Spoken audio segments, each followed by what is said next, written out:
All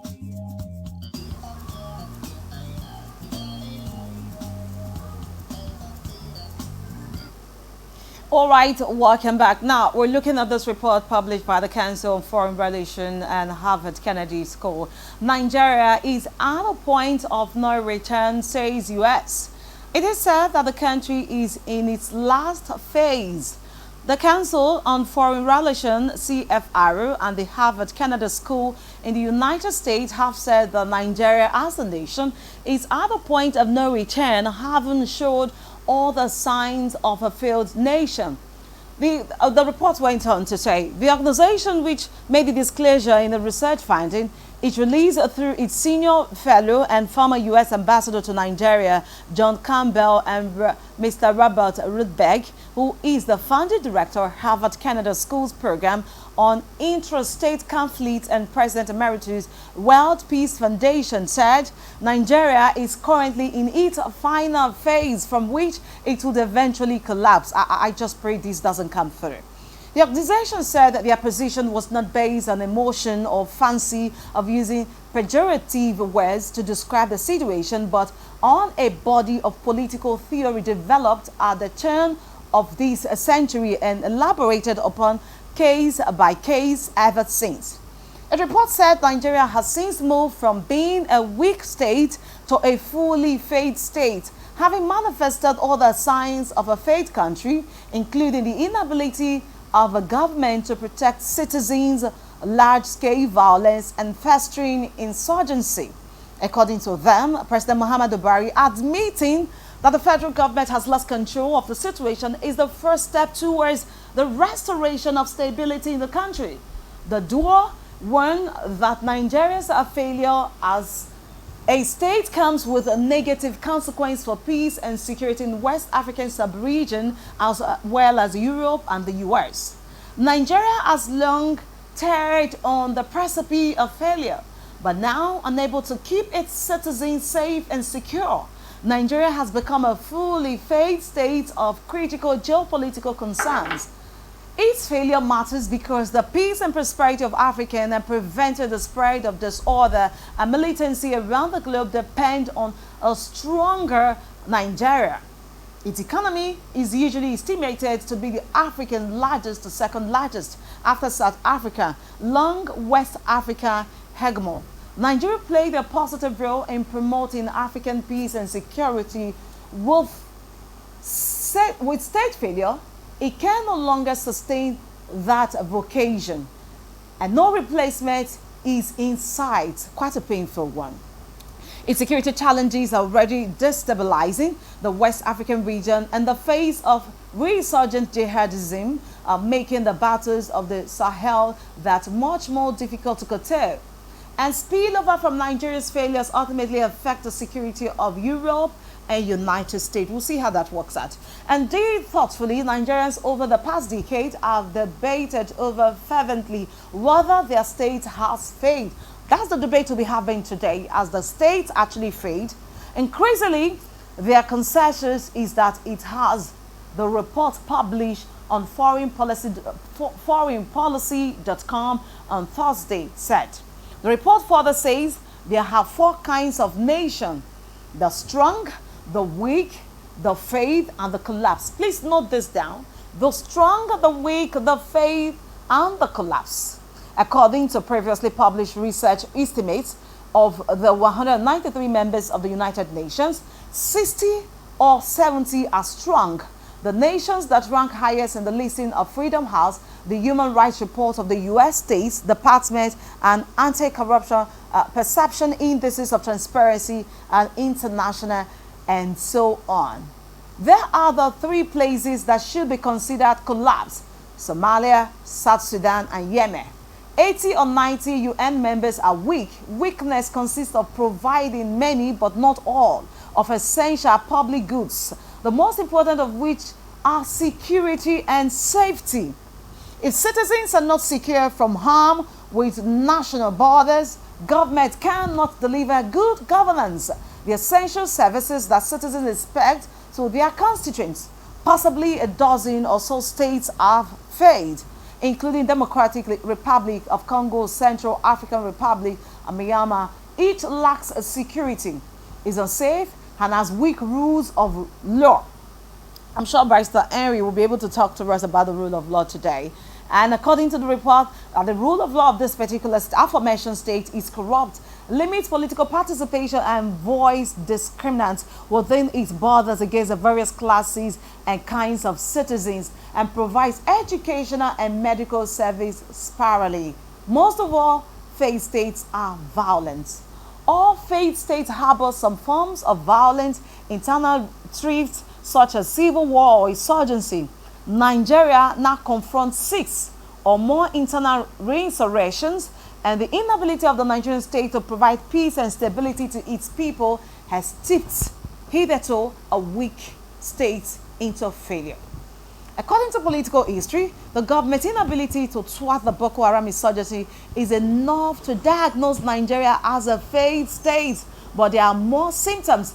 At the bare minimum, citizens expect their state to keep them secure from external attack and keep them safe within their borders.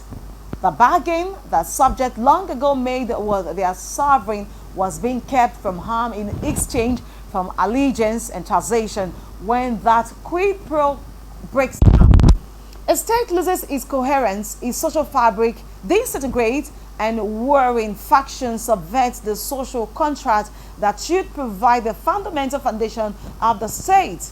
Nigeria now appear to have reached a point of no return. Indeed, few parts of Nigeria are totally, fully safe, the report added.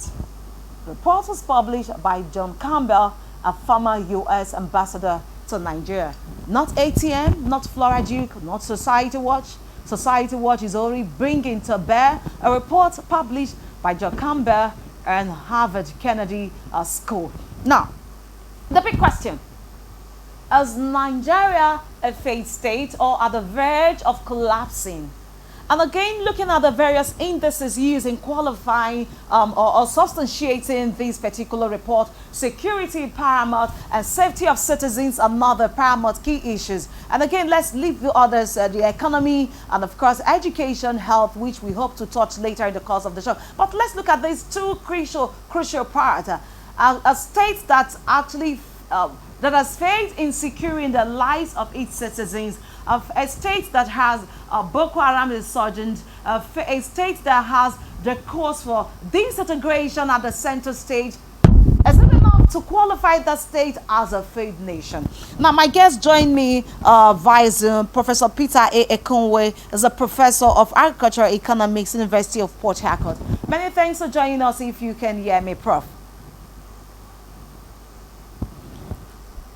Okay, hope to connect to Prof. Also in Zoom, Barrister Henry Ekene, National Legal Advisor, Committee for the Defense of Human Rights. Many thanks for joining us. If you can hear me, which I'm sure you can. Okay, thanks for joining us, Henry Ekene. And with me in the studio is patobiene, a social political commentator. Many thanks for joining us on the show today. Thank you, Flora, for inviting me. Okay, let me start with you. The report says Nigeria is a failed state. There are four categories rather.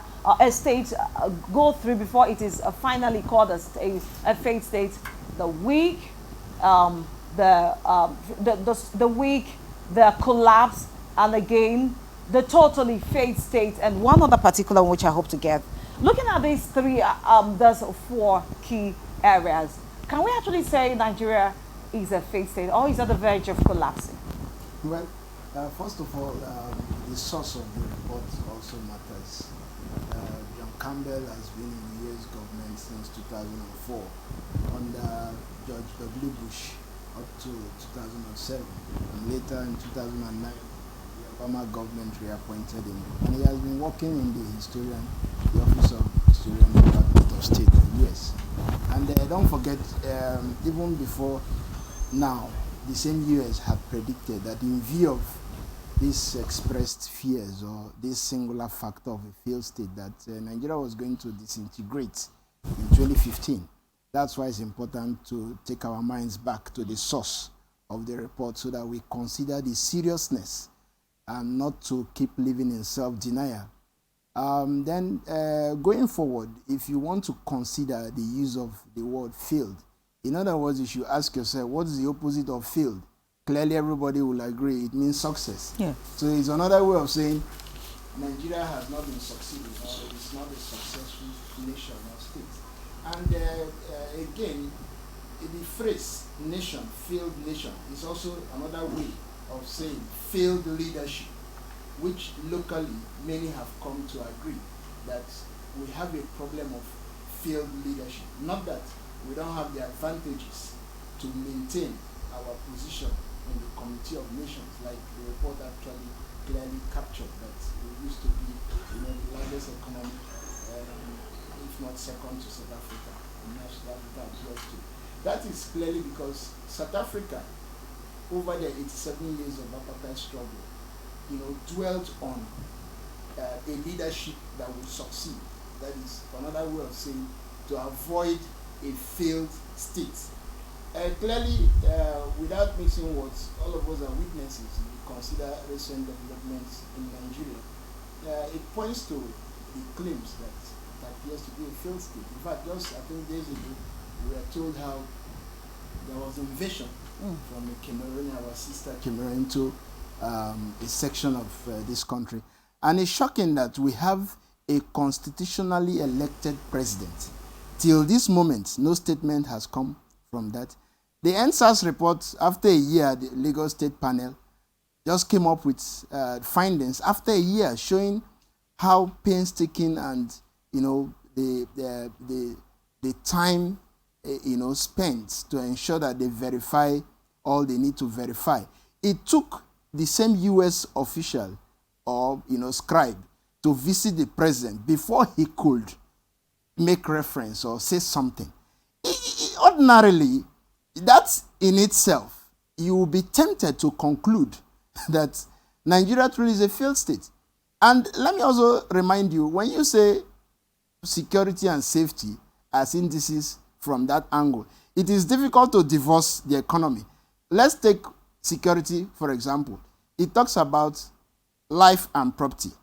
And if you look at even the Constitution, the 1999 Constitution as amended, in as much as deficient as it is, the same Constitution, Section 14 or thereabout, clearly says the basic essence, the primary duty of government is to protect, and provide security and welfare for its citizens. Now, if we relate that to social reality, it will be difficult to accept that in the last 22 years of our democratic experience, ordinary Nigerians have actually have a sense of being secured and have a sense of safety. Let me take, for example, Rivers State. In fact, in the last edition and in sister media stations, I've been trying to point out this fact. I'm an old Port Harcourt boy. We grew up in a society where you could go through several streets without any sense of fear. Your safety is not threatened, regardless, economic harshness. Today, as I speak to you, virtually all the streets in Rivers State have what they call street gates.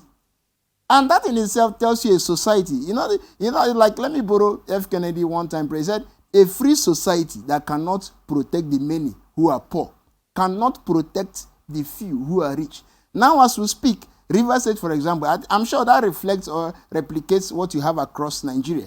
You find street gates. So the question is, you want to ask, what are the residents actually afraid of? It reveals that second phrase, the safety of the citizens. And the world had moved on. UN recently, their Human Rights Rapporteur, released that nations, government, departments, organizations should stop patronizing military gadgets as a way to quell internal security. So you're curious. You want to find out what is the best internal security. Example is Netherlands in recent years. They spread their prison gates open. The only prisoners you find in Netherlands are prisoners imported from countries that lack facilities to support their inmates. So you're curious to find out then what kind of internal security measures. Clearly, it is called economic security. That's why I said earlier, or in the middle of my summary, that you cannot divorce them. Whether I call it security, safety, economy, they are all interwoven. It is difficult. You cannot. If a man is not secured, if you agree that the definition of security entails life and property, in social reality, you're also looking at the economic state of that citizen. Right now, we have a situation where the Nigerian government's idea of security is to, out of paucity of funds or scarce resources, continue to patronize military gadgets as a form of quelling security. Last time I tried to point out in sister program that the attitude, the value of leaders or individuals who are spare to, I remember it was looking at the Anambra case recently. That in itself constitutes insecurity. They value those who are spare to attain public office called government. The attitude, the values they display to the people. For example, like you remember you brought the topic, vote buying. Yes. That in itself is the beginning of insecurity and threat to the safety of the people. But unfortunately, you're dealing with a Nigerian society that the understanding is security means the wielding of AK-47 and parading of conventional occupational force uniform. Let me talk to Henry. Yes. Henry, I'm sure you can hear me.